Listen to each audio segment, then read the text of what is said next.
বুঝাইতেছে বাংলাদেশের মানুষ যদি দাঁড়িপাল্লায় ভোট দেয় তাহলে এরা জান্নাতের টিকিট দিচ্ছে। বলেন এই মুহূর্তে এই পর্যন্ত প্রথম থেকে এই পর্যন্ত কেউ কোনোদিন বলেছে যে দাঁড়িপাল্লায় যদি ভোট দেওয়া হয় তাহলে আমরা জান্নাতের টিকিট দিয়ে গেলাম?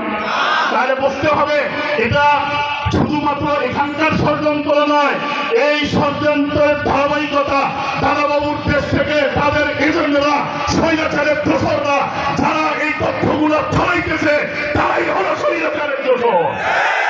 যে মানুষটাকে আপনারা দেখলেন, এই মানুষটার উপরে এমন কোন নির্যাতন নেই করা হয় নাই, মামলা দেওয়া হয়েছে, হামলা দেওয়া হয়েছে, রিমান্ডে দেওয়া হয়েছে, জেল জরিমানা দেওয়া হয়েছে, এরপরেও মিঠাপুকুরের জনগণের কাছ থেকে গোলাম রব্বানী স্যারকে পৃথক করা যায় নাই। গোলাম রব্বানী স্যারের অপরাধ, ইনি কি চাঁদাবাজ, ইনি কি মাস্তান, ইনি কি জব্দখল করে কোনো ধরনের সন্ত্রাসী করে, এনার অপরাধ একটাই, এনার অপরাধ একটাই, ইনি ন্যায়ের প্রতীক, ইনি অন্যায়ের বিরুদ্ধে বলিষ্ঠ কণ্ঠের স্বর। গোলাম রব্বানী স্যারের অপরাধ একটাই, ইনি কোরআনের কথা বলে। গোলাম রব্বানী স্যারের কণ্ঠকে স্তব্ধ করে দেওয়ার অর্থ হলো কোরআনের কণ্ঠকে স্তব্ধ করে দেওয়া।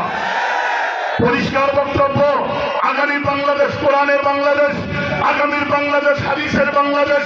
যদি আগামী 12 তারিখে এই নির্বাচন নিয়ে, জনগণের ভোটাধিকার নিয়ে কোন ধরনের ষড়যন্ত্র করা হয়, কাপড়ের কাপড় পেতে ময়দানের মধ্যে ভোট কেন্দ্রগুলোকে স্বতন্ত্র প্রহরীর মতো পাহারা দেওয়ার জন্য কারা কারা রাজি আছেন?